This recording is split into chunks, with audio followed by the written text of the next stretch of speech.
My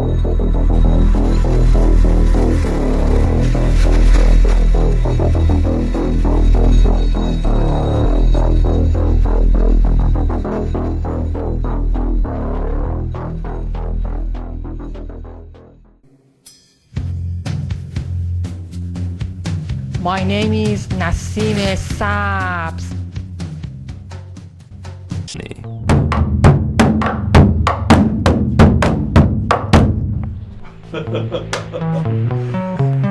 The Westerner is an arrogant person by definition. And in his arrogance, he believes he can put his hands on whatever he wants and possess whatever he wants, including soul, including people. This is why he made slavery. This is why he made so many things. Being a zombie is not something physical that happened to you. It is something spiritual. A zombie is somebody who has misbehaved. In fact, somebody that in any other society they would call a criminal. Most likely, in other societies, this person would have been condemned to death. Our society, like every society, has decided that certain crimes are intolerable. Voodoo doesn't believe in killing people. So in fact, this is why even that person considered a criminal is not killed. We move from him or from her that desire of committing bad deeds. And this is what zombification is unlike any other I've heard thus far. What he describes sounds strikingly similar to the use of antipsychotic drugs in Western medicine. But unlike pharmaceutical antipsychotics, the knowledge of the poison used to perform this sort of chemical lobotomy is controlled by an ancient secret society known as the Bazango. Bazango, dans leur sample, maintain social justice, maintain police and order in our society. So how would we go about meeting people in these societies? If a foreigner wanted to go and learn about it, how would they do that? I am the head of the Bazangos. Yes.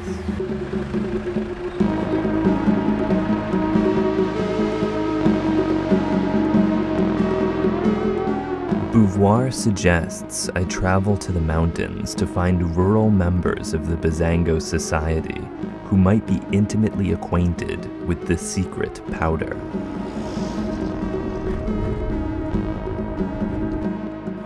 All the time that I was working, both securing the powders in various locations and trying to understand what the nature of a zombie was and so on and so forth, I kept brushing up against what I later came to understand to be the secret societies of Haiti, the Bizango Champuel, and that Narcisse had actually been brought before a tribunal of one of these societies and condemned for any number of transgressions.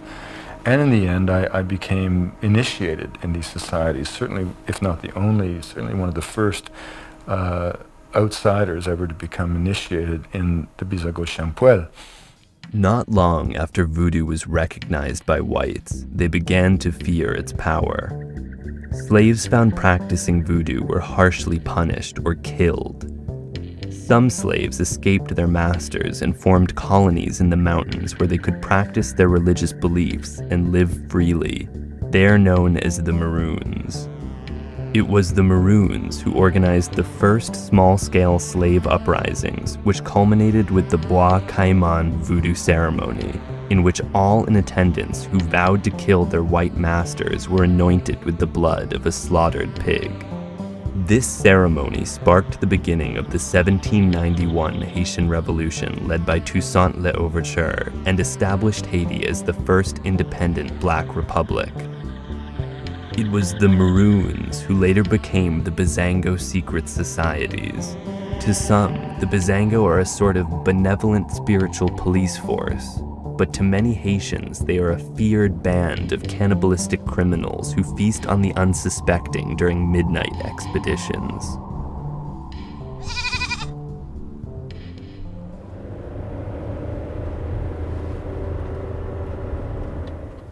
It is here that we meet Thomas the Beaucourt, A bokor is the Haitian equivalent of a sorcerer or witch doctor, shaman or medicine man, a retailer of potions, a plant doctor, a man in direct contact with deep metaphysical realms. We enter the peristyle to find it's meticulously painted with hundreds of images of white people being stabbed in the neck by Satan, or being impaled by Satan while their blood is consumed by tricephalous snakes. There is also a Richard Avedon poster of Natasha Kinski. On the ground are 3 large piles of glistening rock salt and an infant's coffin. It is here that we meet Tomas. Tomas is also the mayor of Ennery. Hello. My name is Thomas. I'm Hamilton. Hello. I'm going over here. Yo, t'as aimé un zombie? Un zombie. Bon, c'est condition. Quand tu t'as parlé. Moi, comment me lever? Il fait cérémonie, il lever invisiblement. Il dit, est-ce que c'est eux-mêmes qui préparent pour là pour faire tourner zombie? Oui. Pour faire, hein? The first thing you have to do when you even begin to try to understand a phenomenon like the Haitian zombie, which is just one thread woven through the fabric of this amazing culture, is to sort of eliminate from your consciousness all your preconceptions. In 1982, Harvard ethnobotanist Wade Davis traveled to Port-au-Prince to investigate the biological underpinnings of the Haitian zombie. As early as 1938, Zora Neale Hurston found there was a voodoo potion that could induce a death-like state, though she concluded the ingredients were so guarded, no sorcerer would ever reveal them. Wade Davis did what Hurston thought impossible, and over the course of 4 years, he gained the trust of several voodoo sorcerers, uncovering the ingredients of the secret potion and documenting his experience in the 1985 bestseller, The Serpent and the Rainbow. Though Davis is quick to say he's not a zombieologist, he's still considered the world's leading authority on the Haitian zombie. Now, what is a zombie? A zombie, by folk belief, is a living dead. It's an individual who has been brought to his demise by sorcery, passed through the grave, or at least passed through a kind of a state of death, and then somehow magically resuscitated. Zombies were almost deemed to be off limits for serious academic research. But Lamarck Douillon had found this really extraordinary case of this man called Clavius Narcisse. And what made the case unique is that Narcisse had been pronounced dead in the Schweitzer hospital, and his death had been witnessed by 2 physicians, both American trained, one an American. There were impeccable records describing his pathology at the time of his demise. 18 years later, this man claiming to be Clavius Narcisse turns up in his home village, claiming that he'd been made a zombie.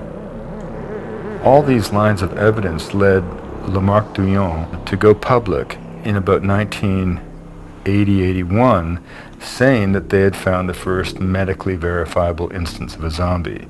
That kind of opening brought everybody back to a series of reports that had existed in the folk literature of the reputed existence of a folk poison that was said to bring on a state of apparent death so profound that it could fool a physician. Lamarck Douillon had tried for some time to secure the formula of that preparation to no avail, and that's why I was sort of brought into the investigation. Schultes, my professor, the man who sparked the psychedelic movement, he was very much my mentor. I was working in the Amazon, and one day he summoned me to his 4th floor Erie at the Botanical Museum and asked me if I wanted to sort of go down to Haiti for 2 weeks over spring break and try to find the formula of the drug used to make zombies. Well, naturally, I said, sure. There are lots of plants and lots of animals that are poisonous and that can kill you.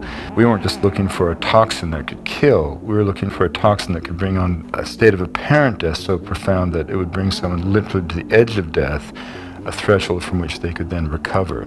And I went down to Haiti and was able to secure the formula of the preparation. The preparation contains a veritable Whitman sampler of poisons, showcasing the great diversity of Haiti's medicinal flora and fauna, spanning 2 kingdoms and 8 Linnaean classes. The potions Davis collected included such ingredients as Datura stramonium, velvet bean, cane toad, pufferfish, Hispaniolan boa, bearded fireworm, tarantula, cashew leaves, and the bones of a human child. To the sorcerer who mixes the potions, each ingredient serves a distinct purpose, with the human bones playing a role every bit as important as the psychoactive plants. But to Davis, 2 ingredients held the key to understanding the phenomenon of zombification. The pufferfish contains a chemical called tetrodotoxin, or TTX. If administered in the correct dose, the victim will find themselves trapped in a flaccid paralysis perfectly mimicking the appearance of death. Upon their exhumation, the victim is fed a paste of Datura stramonium, which obliterates their memory, leaving them in a stupefied, obedient delirium. We never could prove really anything, but we could show that this was something that had a kind of coherence within the worldview of the Haitian people. If it could not be absolutely proven, it was at least so provocative that it demanded investigation. If you eliminate the other possibilities, you have to allow the facts to speak for themselves. And that's why I was prepared to say very strongly that I thought this phenomenon existed.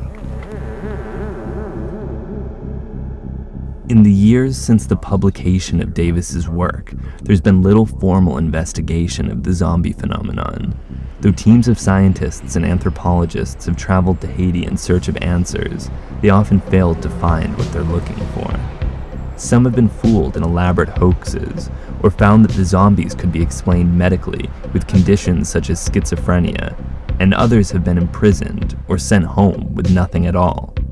In Haiti, the use of this powder is a crime on par with murder, and those who concoct it do so with the knowledge that it will be used to destroy a human life.